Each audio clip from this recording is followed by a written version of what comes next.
warahmatullahi wabarakatuh. Perkenalkan, nama saya Dia Ajeng Kriyanasari. Saya dari Prodi Pendidikan Guru Sekolah Dasar, Universitas Muhammadiyah Tangerang. Tugas mata kuliah PTK.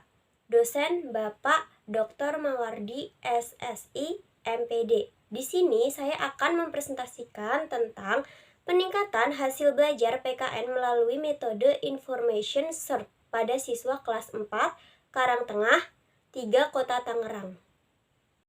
Bab 1. Pendahuluan. Latar belakang. Yang pertama ada pendidikan. Merupakan hal yang penting yang diperlukan oleh manusia untuk memenuhi dan membawa dirinya menjadi lebih baik. Dengan pendidikan, Allah Subhanahu wa Ta'ala akan meninggikan derajat manusia. Yang kedua, dengan demikian pendidikan merupakan hal penting bagi manusia karena dengan pendidikan manusia dapat mengembangkan potensi yang ada dalam dirinya sehingga manusia dapat bertahan hidup dengan potensi yang dimilikinya. Yang ketiga, sekolah dasar sebagai pendidik formal yang pertama bagi siswa merupakan wahana sarana yang penting tepat dalam bentuk konsep berpikir. Yang keempat, peran guru merupakan unsur yang dominan dalam menentukan pencapaian tujuan pembelajaran. Yang kelima, dalam proses pembelajaran siswa kurang dorongan untuk mengembangkan kemampuan berpikir. Dan yang keenam, mata kuliah PKN merupakan mata pelajaran yang memfokuskan pada pembentukan warga negara. Selanjutnya ada identitas masalah. Yang pertama, pembelajaran masih berpusat pada guru sehingga membuat siswa menjadi pasif dalam kegiatan pembelajaran. Yang kedua, ada metode pembelajaran belum bervariasi karena kurangnya pemahaman guru terhadap penggunaan strategi pembelajaran aktif.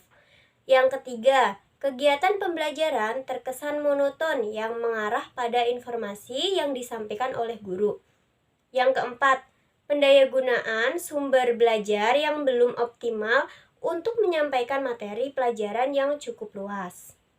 Dan yang kelima, rendahnya hasil belajar pada mata pelajaran PKN sehingga siswa sulit dalam mencapai tujuan belajar atau kompetensi yang harus dicapainya. Selanjutnya ada pembatasan masalah. Yang pertama ada penerapan metode Information Search pada mata pelajaran PKN materi globalisasi di kelas 4 SD Negeri Karang 3 Kota Tangerang. Yang kedua ada peningkatan hasil belajar PKN di kelas 4 SD Negeri Karangtengah 3 Kota Tangerang melalui metode Information Search. Kemudian ada perumusan masalah. Yang pertama, bagaimana efektivitas penerapan metode Information Search pada mata pelajaran PKN materi globalisasi di kelas 4 SD Negeri Karangtengah 3 Kota Tangerang. Yang kedua, bagaimana upaya meningkatkan hasil belajar PKN di kelas 4 SD Negeri Karangtengah 3 Kota Tangerang. Selanjutnya ada tujuan penelitian. Yang pertama ada menerapkan metode Information Search pada mata pelajaran PKN materi globalisasi di kelas 4 SD Negeri 1 Karangtengah 3 Kota Tangerang. Yang kedua ada meningkatkan hasil belajar PKN di kelas 4 SD Negeri Karangtengah 3 Kota Tangerang melalui metode Information Search. Selanjutnya ada manfaat penelitian. Yang pertama ada teoretis. Penelitian ini dapat diperluas pada pembelajaran lain dengan menggunakan metode Information Search terhadap faktor-faktor penyebab timbulnya masalah. Dan yang kedua ada praktis. Praktis ini dibagi menjadi 3 bagian, yaitu ada bagi siswa untuk menumbuhkan motivasi siswa dalam proses belajar. Bagi guru untuk mengetahui strategi pembelajaran yang bervariasi untuk memperbaiki dan meningkatkan pembelajaran PKN dalam materi globalisasi. Dan yang ketiga ada bagi sekolah. Kepala sekolah dapat membuat program pelatihan untuk guru dalam meningkatkan kemampuan menggunakan metode pembelajaran. Selanjutnya ada bab 2, landasan teori dan kerangka berpikir. Yang pertama ada tinjauan hasil belajar PKN. Yang A, belajar. 1. Suatu proses perubahan tingkah laku melalui interaksi dengan lingkungannya, yaitu itu menurut Hamali. Jadi, maksudnya di sini itu seseorang dikatakan telah belajar kalau sudah terdapat perubahan tingkah laku dalam dirinya yang tertuju untuk memperoleh sesuatu yang lebih baik dari sebelumnya. Dan yang kedua ada teori behaviorisme, adalah suatu proses perubahan tingkah laku sebagai akibat dari interaksi antar stimulus dan respon. Itu menurut Siregar dan Nara. Jadi, maksudnya belajar yang penting adalah input berupa stimulus yang diberikan oleh guru kepada peserta didik dan output yang berupa respon reaksi atau tanggapan peserta didik terhadap stimulus yang diberikan oleh guru tersebut. Selanjutnya yang B, hasil belajar. Hasil belajar adalah kemampuan yang dimiliki siswa setelah menerima pengalaman belajarnya. Itu menurut Sujana. Jadi maksudnya di sini hasil belajar digunakan untuk melihat sejauh mana tujuan pembelajaran yang telah dicapai dan dikuasai oleh siswa setelah menempuh pengalaman belajarnya. Dan kedua, hasil belajar adalah perubahan perilaku yang terjadi setelah mengikuti proses belajar mengajar sesuai dengan tujuan pendidikan. Itu menurut Purwanto. Jadi di sini maksudnya hasil belajar harus diawali dengan proses belajar yang terencana agar tidak menyimpang dari tujuan pembelajaran yang telah ditetapkan sebelumnya. Selanjutnya ada menurut Sujana 2009 halaman 23. Ada 6 aspek ranah kognitif menurut taksonomi Bloom melalui dari jenjang terendah sampai jenjang yang paling tinggi, yaitu yang pertama ada pengetahuan C1. Adalah kemampuan seseorang untuk mengingat atau mengulang kembali materi pelajaran sebelumnya. Yang kedua ada pemahaman atau C2. Adalah kemampuan seseorang untuk menanggapi atau membangun makna dari materi. Dan yang ketiga ada aplikasi C3, adalah kemampuan seseorang untuk menggunakan bahan belajar atau untuk menerapkan materi dalam situasi baru. Yang keempat ada analisis atau C4, adalah kemampuan untuk memecahkan atau membedakan bagian dari bahan ke dalam komponen sehingga struktur organisasi yang mungkin lebih baik dipahami. Yang kelima ada evaluasi atau C5, adalah kemampuan seseorang untuk menilai, memeriksa, dan bahkan kritik nilai bahan untuk tujuan tertentu. Dan yang terakhir itu ada sintesis C6, adalah kemampuan untuk menempatkan bagian-bagian bersama-sama untuk membentuk unik baru atau koheren. Selanjutnya ada C, pendidikan kewarganegaraan. PKN adalah mata pelajaran yang digunakan sebagai wahana untuk mengembangkan dan melestarikan nilai luhur dan nilai moral yang berakar pada budaya bangsa Indonesia. Itu menurut Susanto. Jadi, pendidikan kewarganegaraan ini diharapkan mampu membina dan mengembangkan anak didik agar menjadi warga negara yang baik. Selanjutnya ada D, globalisasi. Kata globalisasi dilihat dari akar katanya yang berasal dari kata global dan sasi. Global bermakna meliputi seluruh dunia, sasi berarti proses. Jadi globalisasi adalah proses menyatunya warga dunia secara umum dan menyeluruh menjadi kelompok masyarakat. Maksudnya yaitu proses menyatunya berbagai macam bidang seperti politik, ekonomi, perdagangan, sosial, budaya dari negara-negara yang ada di seluruh dunia.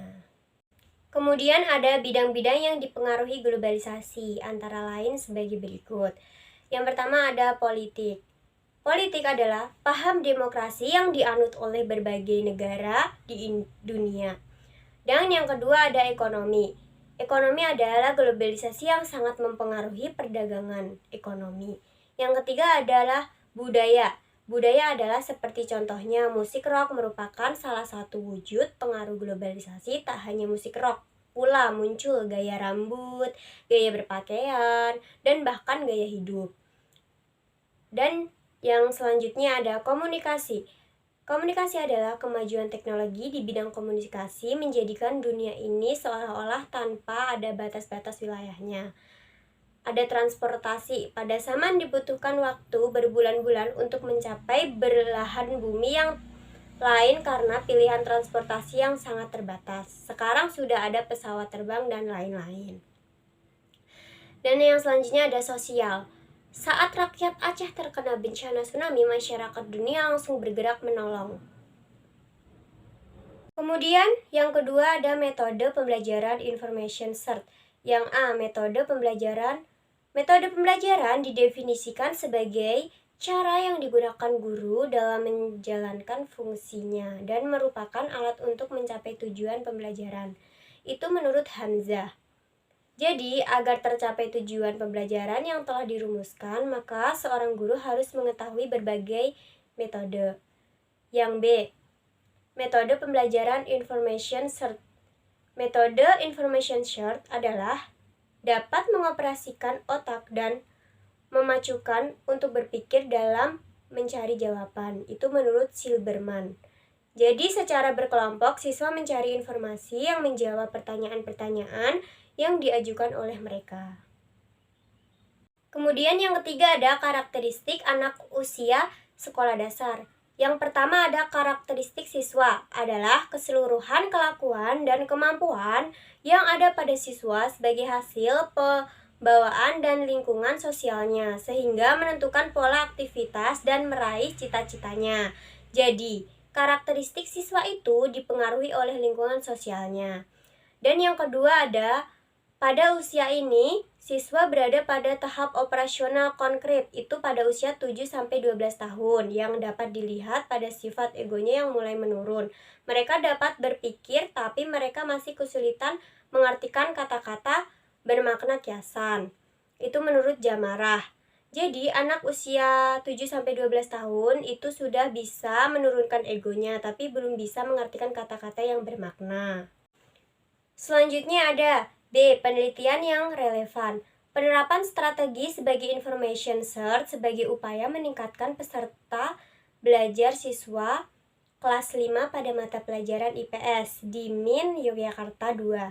Disimpulkan bahwa penerapan strategi information search dapat meningkatkan hasil belajar IPS kelas 4 MIN Yogyakarta 2. Yang kedua ada penelitian munakasih, yaitu upaya meningkatkan pemahaman mata pelajaran Al-Quran, hadis pada materi pokok kandungan surat-surat dan surat An-Nasr melalui strategi information search pada siswa kelas 4 MI Sidorejo, Talgareja, Magelang. Kesimpulannya yaitu, keaktifan peserta didik kelas 4 MI Sidorejo, Talgarejo, Magelang pada proses pembelajaran materi Al-Quran dan hadis, materi pokok kandungan surat An-Nasr menjadi lebih baik. Kemudian yang C, kerangka berpikir metode information search dapat menjadi salah satu solusi untuk meningkatkan hasil belajar pada mata pelajaran PKN di sekolah dasar. Karena dengan metode ini, siswa dapat memiliki informasi lebih tentang materi yang akan diajarkan. Yang D ada hipotesis, tindakan, penggunaan metode information search dapat meningkatkan hasil belajar PKN tentang globalisasi pada siswa kelas 4 SDN Karangtengah 3 Kota Tangerang. Jadi metode information search ini dapat membangun hasil belajar siswa. Selanjutnya, bab 3, metode penelitian. Yang A, pendekatan penelitian PTK merupakan suatu pencermatan atau pengamatan terhadap kegiatan belajar yang kemudian diberikan sebuah tindakan dengan tujuan untuk memperbaiki dan meningkatkan mutu pembelajaran melalui proses yang direncanakan sebelumnya. Yang B, kehadiran dan peran penelitian di lapangan adalah sebagai peneliti dan sekaligus sebagai guru. Yang C, ada tempat dan waktu. Penelitian bertempat di SDN Negeri Karangtengah 3 Kota Tangerang pada bulan September 2015 sampai Juni 2016. Yang D ada instrumen penelitian, hasil belajar yang dilakukan oleh siswa. Selanjutnya ada nomor 1 hasil belajar PKN. Yang A, definisi konseptual. Kemampuan-kemampuan yang dimiliki siswa setelah melakukan kegiatan pembelajaran meliputi ranah kognitif, efektif, dan psikomotorik. Jadi, siswa mampu mengingat informasi atau materi yang didapat, memahami tata cara demokrasi, memiliki sikap dan kepedulian terhadap orang lain. Yang B ada definisi operasional, yaitu adalah skor yang mengukur tentang makna globalisasi, menganalisis dampak positif dan negatif, pengaruh globalisasi, dan misi budaya kesenian Indonesia. Jadi, siswa harus mengetahui dampak positif, negatif, pengaruh globalisasi, dan kebudayaannya. Kemudian yang kedua ada metode information search. Yang A ada definisi konseptual. Adalah metode pembelajaran yang dikembangkan dari model pembelajaran aktif. Yang B ada definisi operasional, adalah skor yang diberikan oleh observer atau pengamat setelah mengamati pembelajaran PKN. Yang C ada indikator keberhasilan, adalah agar peneliti menggunakan PTK memahami apakah setiap tindakan dalam setiap siklus ada peningkatan atau tidak. Yang D ada teknik pengumpulan data, yaitu ada tes. Tes adalah kemampuan hasil siswa yang diambil dari hasil belajar. Kemudian ada observasi, adalah pengamatan secara langsung dengan objek penelitian terhadap siswa maupun guru dengan menggunakan lembar observasi. Selanjutnya ada dokumentasi, adalah memoto data yang dibutuhkan dalam penelitian. Dan selanjutnya ada catatan lapangan, adalah salah satu dokumentasi yang membantu guru dalam merefleksikan kegiatan yang dilakukan setelah penelitian. Yang E ada teknik analisis data, adalah untuk memperoleh bukti kepastian apakah terjadi perbaikan, peningkatan, dan perubahan sebagaimana yang diharapkan. Yang F ada keabsahan data, adalah untuk memperoleh penyajian data yang akurat, yaitu ada triangulasi sumber. Menguji kredibilitas data dilakukan dengan cara mengecek data yang telah diperoleh melalui beberapa sumber. Yang kedua ada teknik triangulasi teknik. Menguji kredibilitas data dilakukan dengan cara mengecek data kepada sumber data yang dengan teknik berbeda. Yang ketiga ada triangulasi waktu, data yang kumpulan dengan teknik wawancara di pagi hari pada saat narasumber masih segar, belum banyak masalah, akan memberikan data yang lebih valid sehingga lebih kredibel. Yang G ada desain dan prosedur penelitian. Ada siklus pertama, menyusun rencana pembelajaran, mengetahui materi yang akan disampaikan kepada siswa. Peneliti mengembangkan rencana RPP dengan memperhatikan indikator-indikator hasil belajar, mengembangkan bahan bacaan, menunjang SK dan KD dalam rangka implementasi PTK, mendesain metode pembelajaran yang sesuai dengan metode yang akan diteliti, menganalisis berbagai alternatif pemecahan masalah, mengembangkan lembar kerja, dan mengembangkan pedoman atau instrumen yang digunakan dalam siklus PTK, menyusun alat evaluasi pembelajaran sesuai dengan indikator hasil belajar. Yang ada siklus kedua, rencana, tindakan, observasi, dan refleksi. Baik, itu saja yang bisa saya paparkan. Mohon maaf apabila ada salah kata. Akhir kata saya ucapkan terima kasih. Wabillahi taufiq wal hidayah. Wassalamualaikum warahmatullahi wabarakatuh.